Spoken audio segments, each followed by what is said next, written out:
Hey y'all! You know from that moment of hesitation that I just didn't really know how to say hello today, don't you?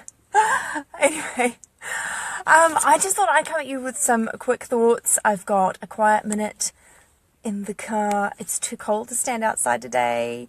Aren't you Kiwis chilly? Hey Joanne, is it cold where you are? It's been a chilly day here.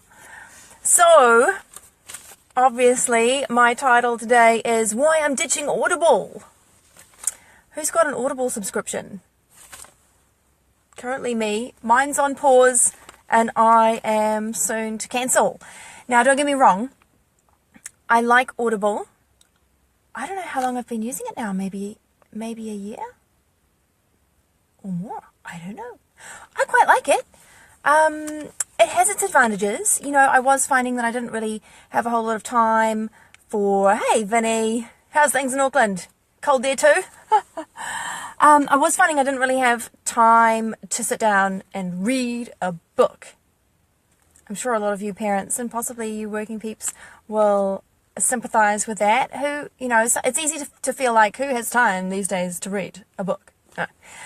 So Audible was really cool. I enjoyed it for a while because I would just put something on while I was hanging out the washing or cooking the dinner to, you know, replace the books that I wasn't spending the time actually reading.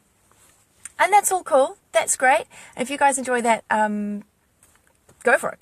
As I say, I did enjoy that, but I do feel now that there are some advantages to actual books. Hey, Maddie. Some advantages to actual books that I've been missing out on. And they are these. First of all, if you're listening to a book on Audible, hey, Sherry.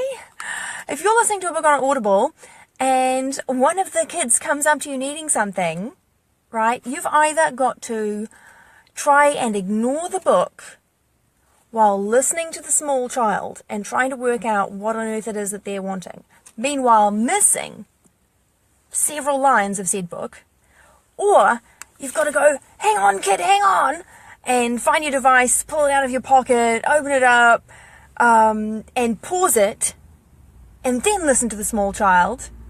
I don't know, that was just getting old for me, because I don't know about you guys, but especially if I have all 4 kids at home, like I do when I'm making dinner and possibly listening to a book on Audible, that's just too much hassle. I'm interrupted fairly often, and that's to be expected with young children in the house. And the difference is, I suppose, if you're reading a book, a proper hard copy book, you just look up from the book, and your hand holds your place, and you don't miss anything. I know, you probably feel like I'm making a big deal out of nothing, but to me, that's kind of a big deal, because I was finding that when the kids came to me when they needed something, I didn't feel like I could take the time to rummage around to pull my device out of my pocket and pause it, but then I was agitated while they were trying to ask me for what they needed. And my kids deserve better than agitated mummy. My kids deserve on the ball mummy. So the interruption thing, for me, proper books are better. Secondly, I suppose, underlining. I used to have this thing with books where I could not mark a book. I just couldn't. It seemed like sacrilege. I got over that in graduate school. Kind of had to get over that in graduate school, and I started writing in the margins and underlining, and I tended to use pencil. I couldn't quite make it to an actual highlighter. These days, I don't really care too much depending on what the book is and how much I've spent on it.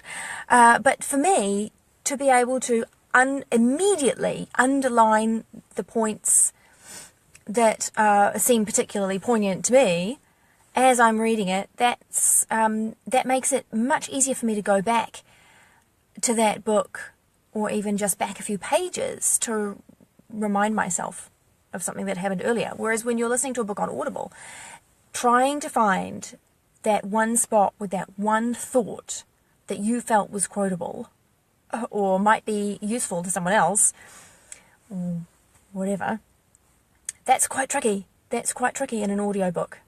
I don't know, maybe it's just me. Maybe you guys are geniuses at this. I don't know, I'm not. So I like that I can underline and I can stick post-it notes in my books. That makes it really easy to find something, again, that you've moved on from. So I love that. I like that about books now that I'm into underlining and writing in the margins. Retention. I don't have the stats in front of me, but there are definitely studies that show that the more ways we take information in, the higher our rate of retention. Right? So if we just hear something, we're taking it in the time and we're registering the information, but we may not retain that for as long as we would if we both heard it and saw it, or when there's some physical action involved, that also helps with retention of the information. So I suppose with an Audible audiobook, you're only hearing it. I beg your pardon. You're only hearing it, which is kind of fun. They can be kind of fun to listen to, depending on, I suppose, who the reader is. Books are kind of different in the respect that, okay, you might argue that, well, we're only seeing it then, we're not hearing it. But I would argue that you kind of are hearing it because you're hearing it in your head. And some people would even say when you are reading a physical book, you are hearing the information in your own voice. Now, for me, that depends on whether or not I've heard the author's actual voice before. If I've heard if it's a book by Seth Godin or Mel Robbins or somebody, I tend to read it with their voice. But most other books, if I've never heard the actual author speak, then yes, I hear it in my own voice. And some people think that has more power, if you like. And I really do feel, I'd love to know if you find it the same, but I really do feel that I retain more if I can see the information, not just hear it.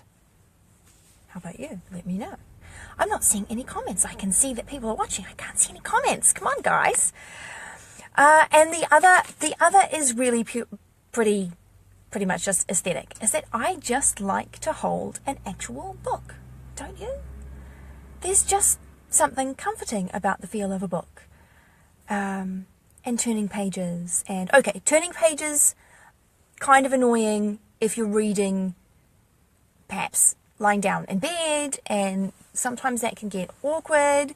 Used to be really awkward when I was still short-sighted. I had LASIK as a young thing, but I remember to read in bed, I used to have to tuck, my eyesight was so bad, I used to have to tuck one side of the book under my head so I could read without my glasses on, so I could read the other page right here. And that got annoying for turning pages. But I digress. There's just something beautiful about holding a nicely bound book. I just like that, and I think that those tactile pleasures are worth having. And I find that reading, I know some people read ebooks and have e-readers and what have you, but I prefer the actual page, more restful to read off. So those are pretty much my thoughts on Audible audiobooks, or any audiobooks, versus real books. I like real books because I don't have to scramble to pause something when I'm interrupted by one of the children, or in fact when I just want to have my own thoughts about that subject. Do you guys ever have that? So if I'm listening to an audiobook, I will find at some stage that my mind has wandered because it's latched onto one idea and gone on a bit of a tangent, and I think that that's useful, that's important. We should be having our own thoughts about what we're reading or listening to or watching or whatever. And obviously that's easier when you're reading a book because you just stop reading. You don't even notice you're doing it, do you? No, but you're doing it.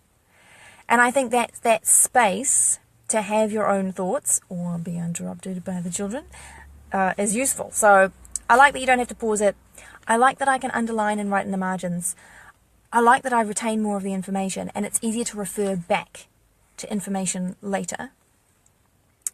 And I like to hold books. So there you go. I will soon be cancelling my Audible subscription. It's really hard to hit that cancel button, isn't it? that kind of permanent cancel membership thing. But I think I will. And I also think that my choices are a little bit more considered when I'm purchasing an actual book.